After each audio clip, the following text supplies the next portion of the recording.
어서 오세요. 시사 전문 바리스타들이 엄선한 뉴스만 다루는 이곳은 시선 집중 시사 카페입니다. 다 같이 편안하게 토크 한잔 하실까요? 네, 시사 카페를 꾸며주시는 두 분 모셨습니다. 소셜랩 접경지대 조형근 소장 모셨고요. 어서 오세요. 예, 안녕하십니까. 정치 철학자 김만권 박사 모셨습니다. 어서 오세요. 안녕하십니까. 네, 오늘은 올림픽 이야기를 좀 한번 해보죠. 올림픽 이야기를 하는데 유니폼 이야기를 좀 한번 해보도록 하겠습니다. 올림픽 요즘 열심히 시청하고 계십니까, 두 분은? 아이 뭐 제대로는 다 못 보고요. 예. 뭐 재미있었다라고 하는 거 주로 유튜브 재방송으로 보고 있습니다. 아, 그래요? 저는 뭐 가끔씩 그 생방송으로 제가 약간 운동을 좀 좋아해서 오. 보는 걸 되게 좋아합니다. 하는 거 네. 말고 이게 뭐 그런 걸 좋아해서 그냥 보긴 보는데 그런 거 이제 올림픽 할 때마다 느끼는 게 뭐냐면 내가 민족주의자구나. 아니면 그건 당연한 거죠. 그러니까 쉽게 이제 뭐 이론적으로는 학술적으로 너무나 이게 뭐 그 민족주의에 빠지고 뭐해서 너무 뭐 자국 중심으로 오곤한다. 백날 이야기 해봤자 예. 한일 좀 붙어봐요. 뭐 이게 뭐 마음속으로 자꾸 그 너무 팍팍하게 살지 마세요. 그 정도는 관대해져도 됩니다. 아니, 우리나라 응원하는 게 뭐 좋은 일이죠. 어제 야구 경기 못 보셨구나. 예. 저는 그 제가 보면 지기 때문에 웬만하면 안 보려고 노력을 하는데. 똑같은 저도 제가 보면 자꾸 져서 제가 5천만 다 그래. 예. 5천만 다 그래. 그래서 웬만하면 안 보려고 이제 자꾸 이제 그 다른데 돌렸다 또 틀고 해서 보는데 정말. 심장 쫄깃쫄깃 진짜 요즘 유행하는 말로.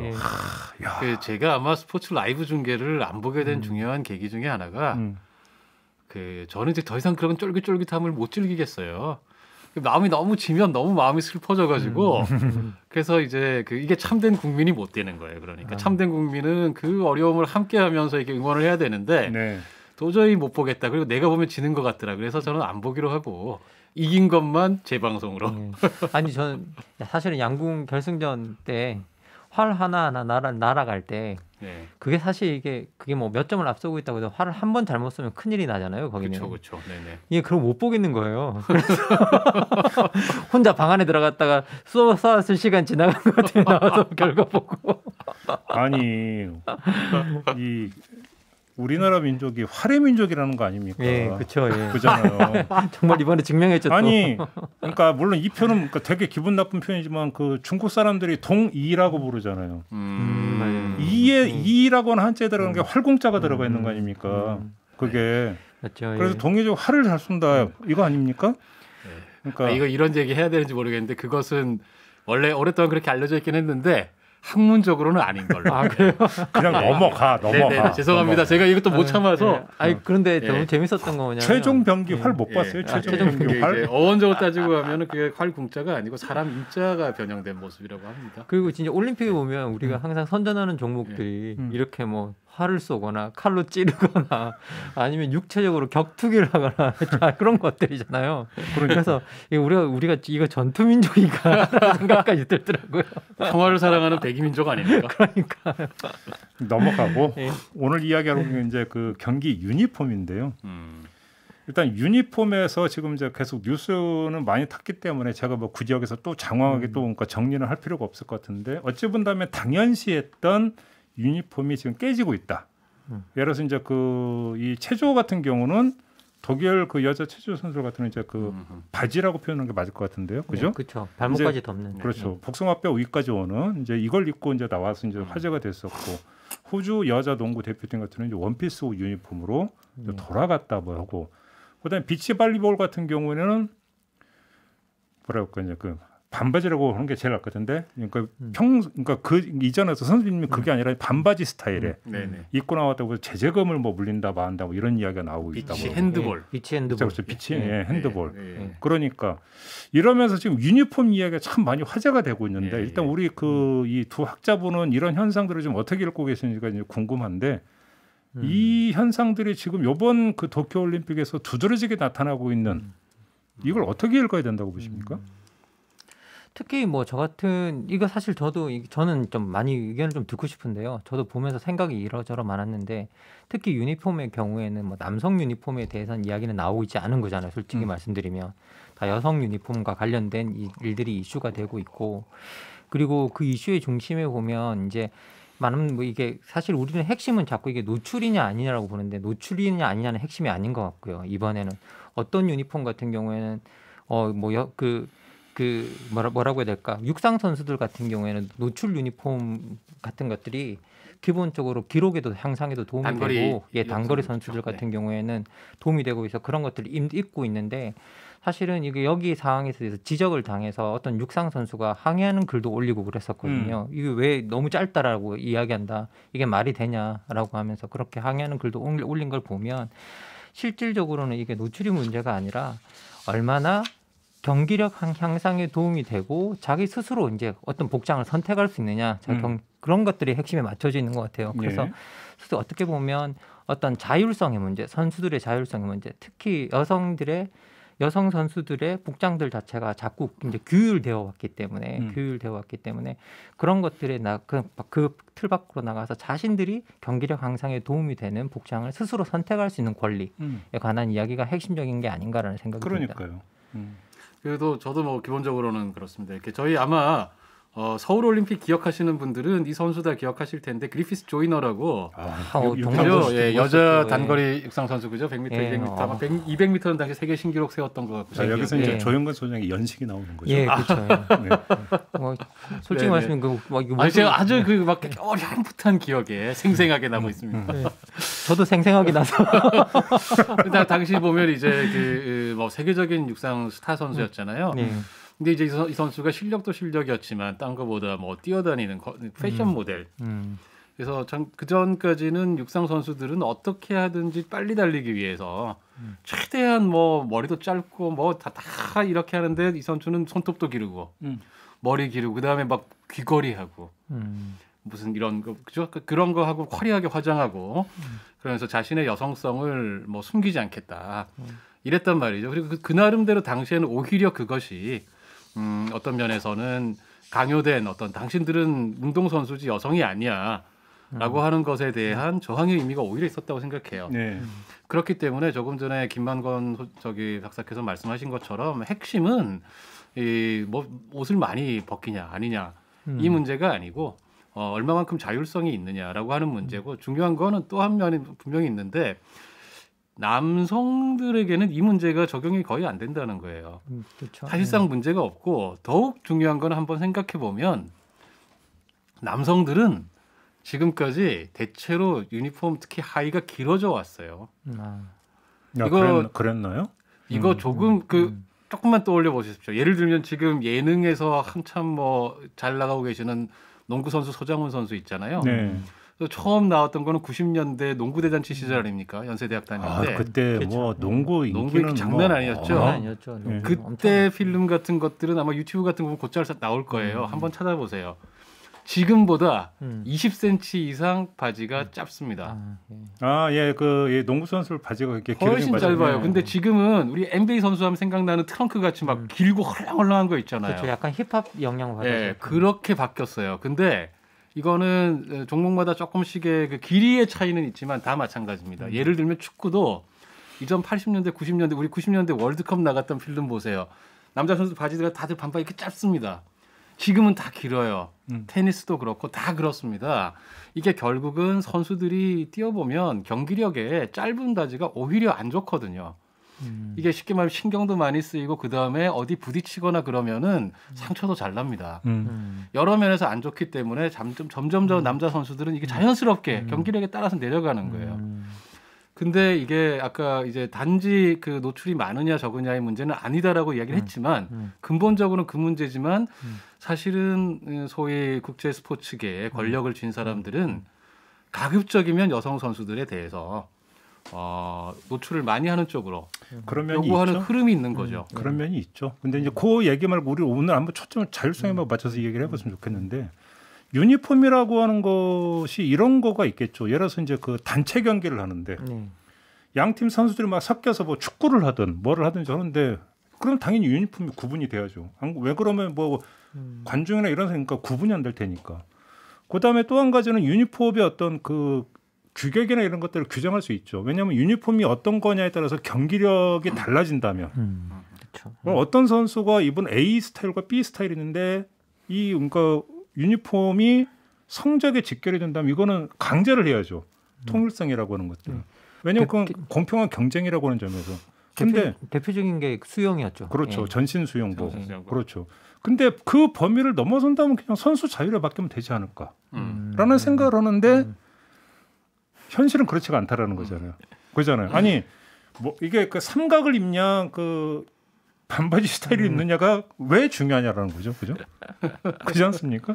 그러게 말입니다. 그걸 가지고 이제 벌금을 매기고 네. 여기에 왜 또 제재를 해야 되느냐라는 그러니까요. 거죠. 비키니 안 입고 반바지 입었다고 벌금을 매겼다가 비난을 받으니까 여성과 뭐 여성 청소년과 여성들을 위한 뭐 평등 재단에 기부하겠다라는 말도 안 되는. 그러니까 국제 배구 협회 같은 경우는 그 뭐 하의도 그렇고 상의도 민소매만하게 그 전까지는 반팔과 민소매 사이에서 이렇게 선택을 할 수 있었는데 그다음에 이제 그 특히 여성 같은 경우는 팬츠 스타일로만 하게 하고 그다음에 심지어 제가 뭐 약간 말을 옮기는데 공식적으로는 거기서 치골에서 몇 센치까지 이런 그것까지 더 이상 벗어날 수 없다. 그만큼 타이트하게 입어야 한다는 것까지 규정이 돼 있다고 그래요. 그다음에 엉덩이에 이름과 이 팀 이름을 적게. 사실 이런 것은 저희 입장에 사실 이렇게 말씀드려도 좀 민망한데 어느 우리가 그렇게 하지 않잖아요. 그 다 등에다가 이거를 새기고 하지. 그러니까 이제 노골적으로 일종의 그 성상품화 전략을 피는 건데 그렇게 해서 시청률을 올리고 결국은 그게 이윤이 되는 거고 원래는 아마추어리즘을 지향하던 것들인데 이거 계속해서 이제 방송사 포함하고 그 다음에 광고들이 끼면서 이 일종의 뭐랄까요 글로벌한 차원에서 큰 이윤 낳는 산업이 지금 되어가고 있는 게 이런 측면이 있지 않나 하는 생각을 해봅니다. 근데 약간 좀 이거는 이제 반 농담 반 진담이긴 한데 박정희 정권 때 여성의 치마 길이까지 재는 적 있지 않습니까?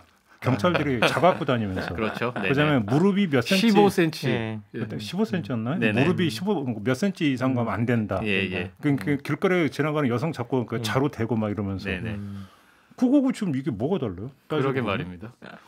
이게 참 이게 황당한 건데요. 실제로 그런데 뭐 LPGA도 사례를 살펴보니까 LPGA 같은 경우도 오히려 골프도 그런 거예요? 예, 골프에서도 2017년에 너무 짧은 치마를 입으면 안 된다라는 규정이 거기서 나왔더라고요. 오히려 보수적으로. LPGA가 그건 제가 볼 때는 LPGA는 원죄가 있습니다. 2002년인가 2004년인가에 LPGA가 공식적으로 권고를 했어요. 선수들 좀 섹시하게 입으라고. 그런 적이 있어요? 예. 시청률 같은 것 때문에 이게 제가 연도를 정확하게 다시 한번 봐야 되는데 2002년 스포츠 판촉 5개년 계획 발표하면서 갤러리 동원과 시청률 제고를 위해서 선수들이 더욱 섹시해져야 한다. 이거 솔직하게 발표했네.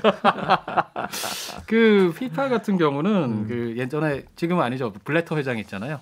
여러 가지 그 부정 비리 속에서 물러났습니다만은 이분이 회장으로 있던 2004년 이때 이분이 공식 석상에서 여자 축구 활성화를 위해서 여자 선수들이 좀 더 섹시한 유니폼을 입어라 라고 이렇게 공식 석상에서 말을 해서 문제가 되기도 하고 그랬죠. 그러니까 이게 그 사실은 FIFA도 그렇고 IOC도 그렇고 기본적으로 남성 조직들입니다. 지금은 IOC 같은 경우는 굉장히 많이 여성 위원을 예전에 비해서 많이 늘려서 IOC 위원회 여성이 한 37% 좀 되는 걸로 알고 있고 집행위원 같은 경우는 한 33%, 3분의 1 정도 여성 위원이 되긴 했는데 역시 힘 있는 자리들, 특히 위원장 뭐 이런 자리들은 늘 남성들이 장악하고 있죠.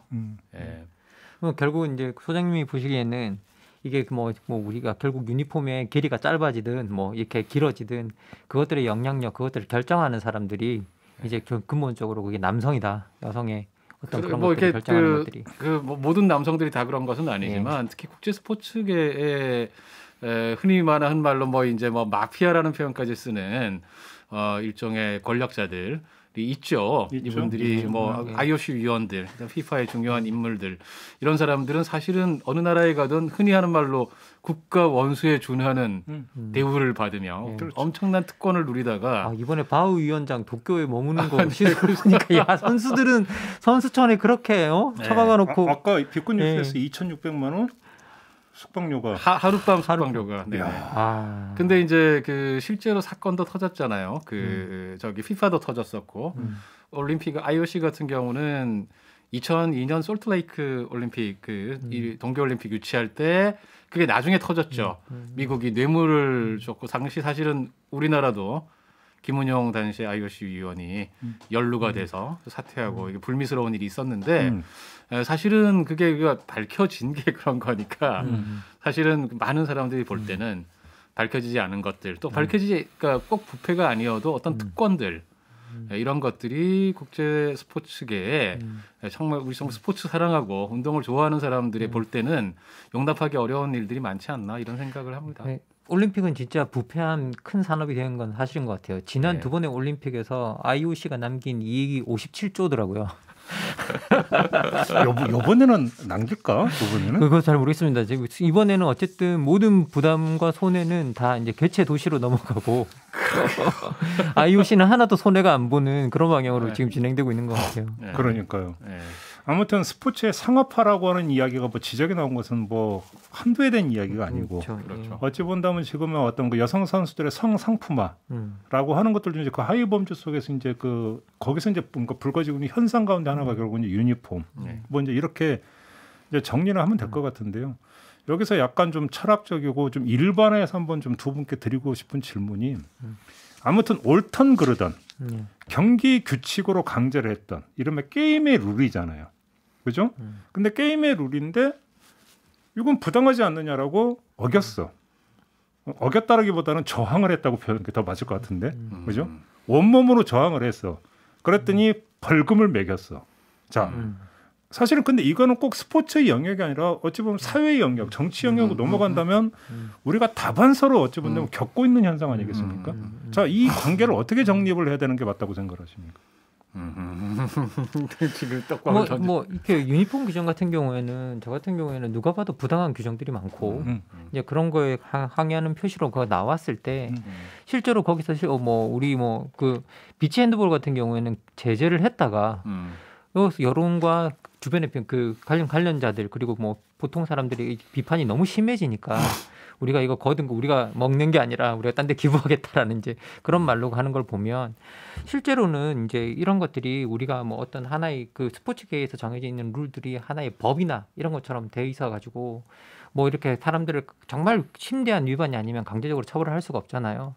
그리고 심지어 올림픽에서 우리가 정치적 표현 같은 거 금지하고 있지만 그런 정치적 표현을 했다고 해서 실제로 많은 사람들이 뭐 올림픽 메달이 박탈된다거나 이렇게 생각하는데 그런 사례가 없더라고요. 박탈이 됐는데 나중에 복원이 된 적이 있어요. 흑인 선수가 그러니까 어떤 인종차별에 항의하는 이제 그 시상식 자리에서 그러니까 뭐 하여간 그 액션을 취해가지고 박탈이 됐다가 나중에 이게 이제 그 꽤 지난 다 복원이 된 경우 박탈 케이스가 있긴 있었죠. 그건 제가 좀 이제 저도 확인해봐야 될 것 같은데요. 그게 실제로 박탈된 게 아니라 선수촌에서 쫓겨났고 뭐 메달은 박탈되지 않았다라고 이제 보도된 것도 있었는데 제가 그건 또 찾아보겠습니다. 그게 1968년에 멕시코시티 올림픽에서 육상 남자 그 200m에서 1-3위를 한 미국 흑인 선수들이 인종차별에 대한 반대 표시로 주먹을 이제 들어 올렸었던 사건 때문에 일어났던 일이었거든요. 근데 그거 외에는 보니까 전체적으로 메달이 박탈된 게 3건밖에 없는데 이게 뭐 하나는 나이를 속여서 박탈이 된 거고 나머지 2개는 메달을 팽개쳐서 박탈이 된 거예요. 잠깐만.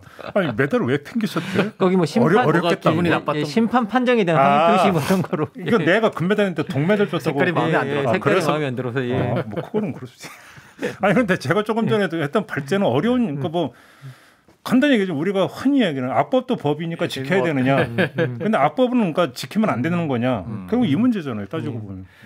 저는 뭐 사실 이번 도쿄올림픽에서도 뭐 정치적, 종교적, 인종적 시위나 선전하는 거 금지하는 게 나왔었잖아요. 이 안 된다라고 했고 이거 처벌할 수도 있다. 그러니까 인종차별에 대해서 무릎 꿇기 같은 거 하면 안 된다.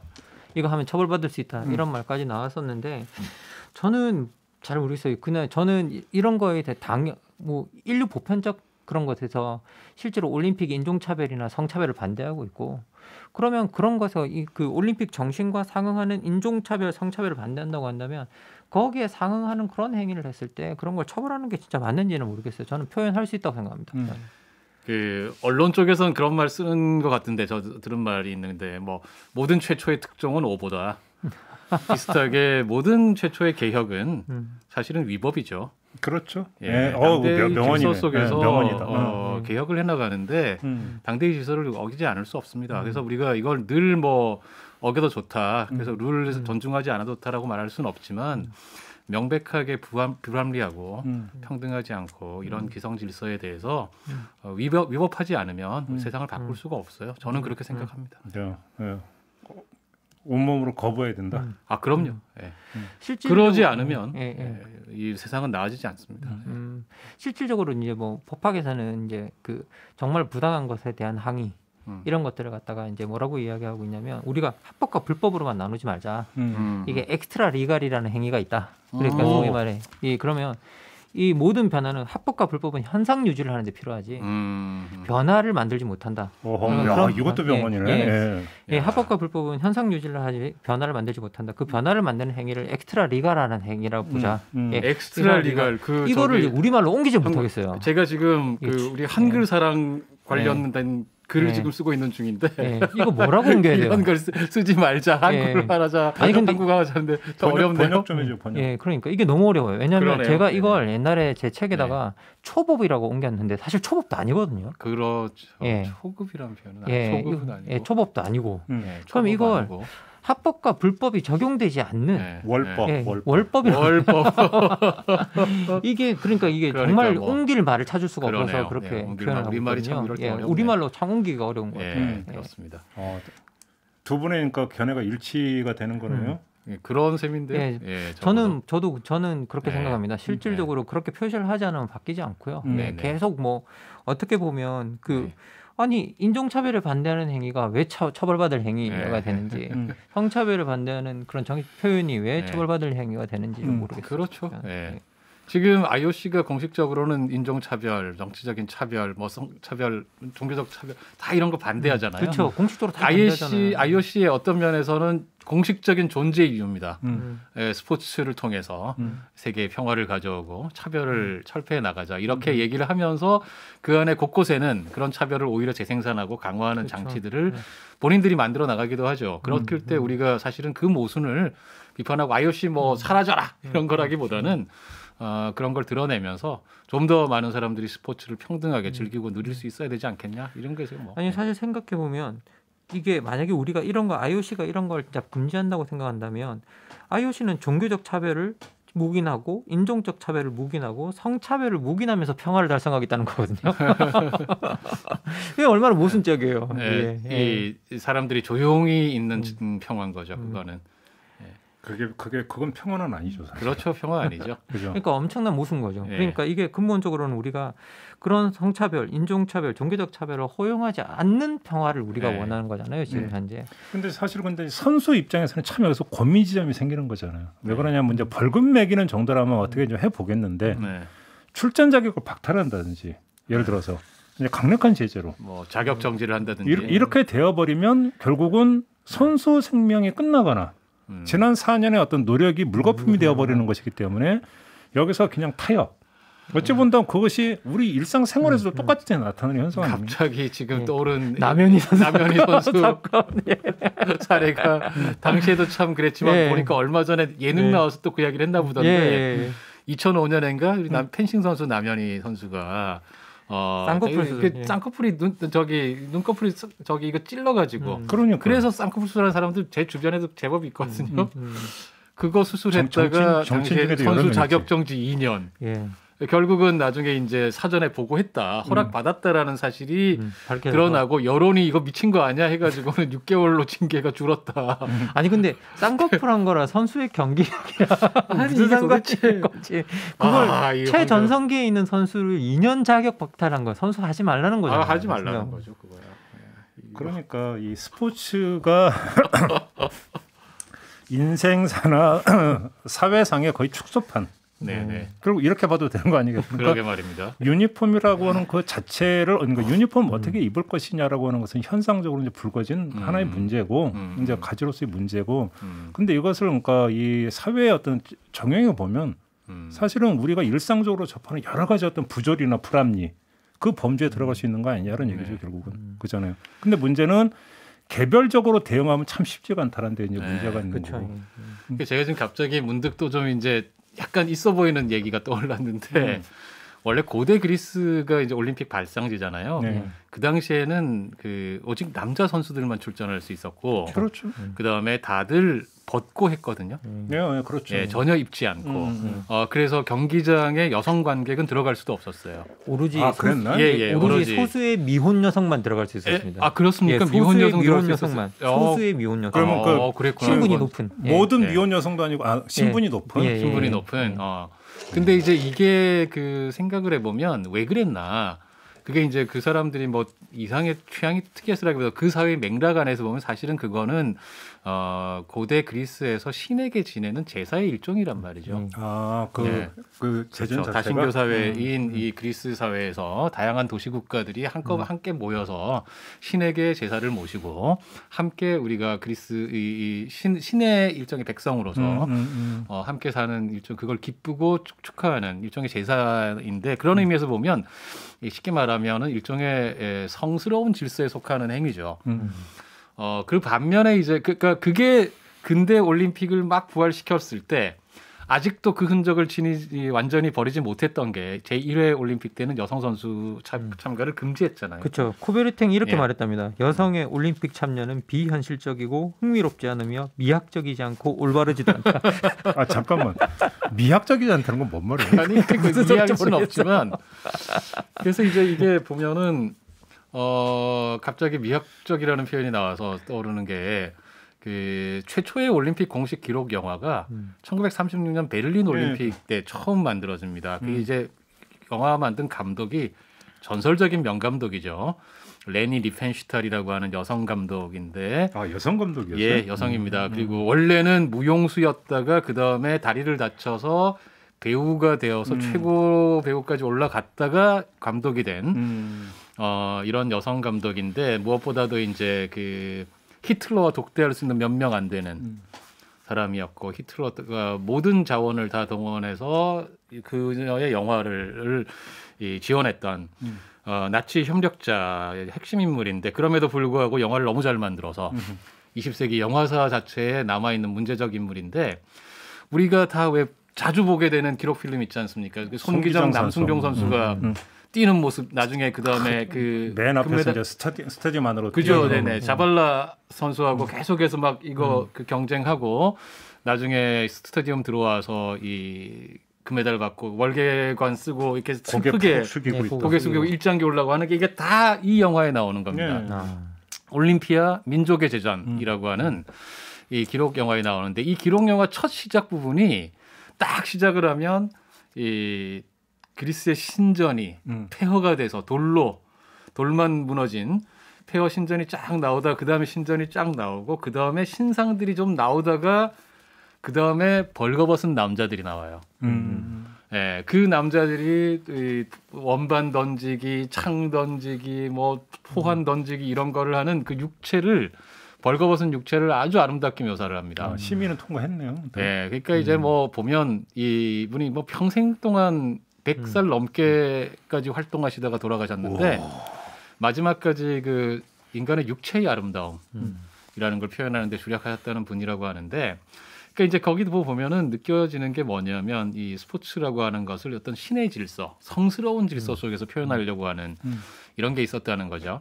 근데 오늘날 스포츠는 어떤 걸까 생각을 해보면 오늘날은 기본적으로 제가 볼 때는 상업의 질서 속에 그렇죠. 이윤의 질서 속에 속하려고 하는 것 같아요. 만문이라는 신에게 바치는 제전이죠. 그야말로 이제 섬기는 신이 달라진 거죠. 이제는. 근데 이제 그 어느 때나 생각을 해보면 사실은 선수들은 운동을 사랑하고 육체를 통해서 나를 즐기고 그다음 나를 표현하고 싶었던 사람이 원래 있었던 거잖아요. 그걸 억지로 신을 통해서 표현하고 지금은 억지로 이윤을 위해서 봉사를 시키고 사람이 그 안에 주체가 될 수 있게끔 어쨌든 우리가 그 여력을 만들어내야 되겠다 이런 생각을 그냥 해봤습니다. 마무리 좀 해야 될 것 같은데, 그래서 이제 뭐 협회하고 이제 뭐 갈등을 빚지 않은 상태에서 자율적으로 유니폼을 바꾼 경우라 하더라도 그것도 어떤 기존 질서에 대한 저항이죠. 남성 중심의 질서에 대한 저항이라고 읽을 수가 있는 거고, 뭐 비치핸드볼 이런 거 같은 경우는 어찌 보면 협회의 어떤 규칙, 강제된 규칙에 대한 어떤 그 정면 저항이고. 이런 점에서 참 그거는 이제 긍정적이라고 봐도 되는 거죠. 그렇게 볼 수 있는 거 아니겠습니까? 그리고 많은 그런 변화 속에서 뭐 독일 같은 경우도 그렇고 뭐 많은 그 협회들이 이제 그 자기 선수들이 원하는 쪽으로 들어주려고 노력하고 그들의 그때 선택권, 자율권이 있다. 그렇죠. 선수들이 편하게 운동하고 경기할 수 있도록 만들어주는 게 유니폼의 얼마나 기능이다. 불편하겠어요. 자기들이 보고 그거 입고 하더라고요. 그러니까 이렇게 이제 결국은 스포츠에도 민주화가 필요하다. 이런 거 아니겠습니까? 사실 생각해 보면 그 우리나라도 특히 이건 조금 다른 맥락일 수도 있겠지만요. 인권 문제가 나오면 가장 기초적인 거. 그러니까 인권은 서로 때리지 말자잖아요. 때리지 않는 것부터 사실 시작하거든요. 상처 안 입히는 거. 그게 가장 아직 안 되고 있는 게 스포츠 분야이기도 해요.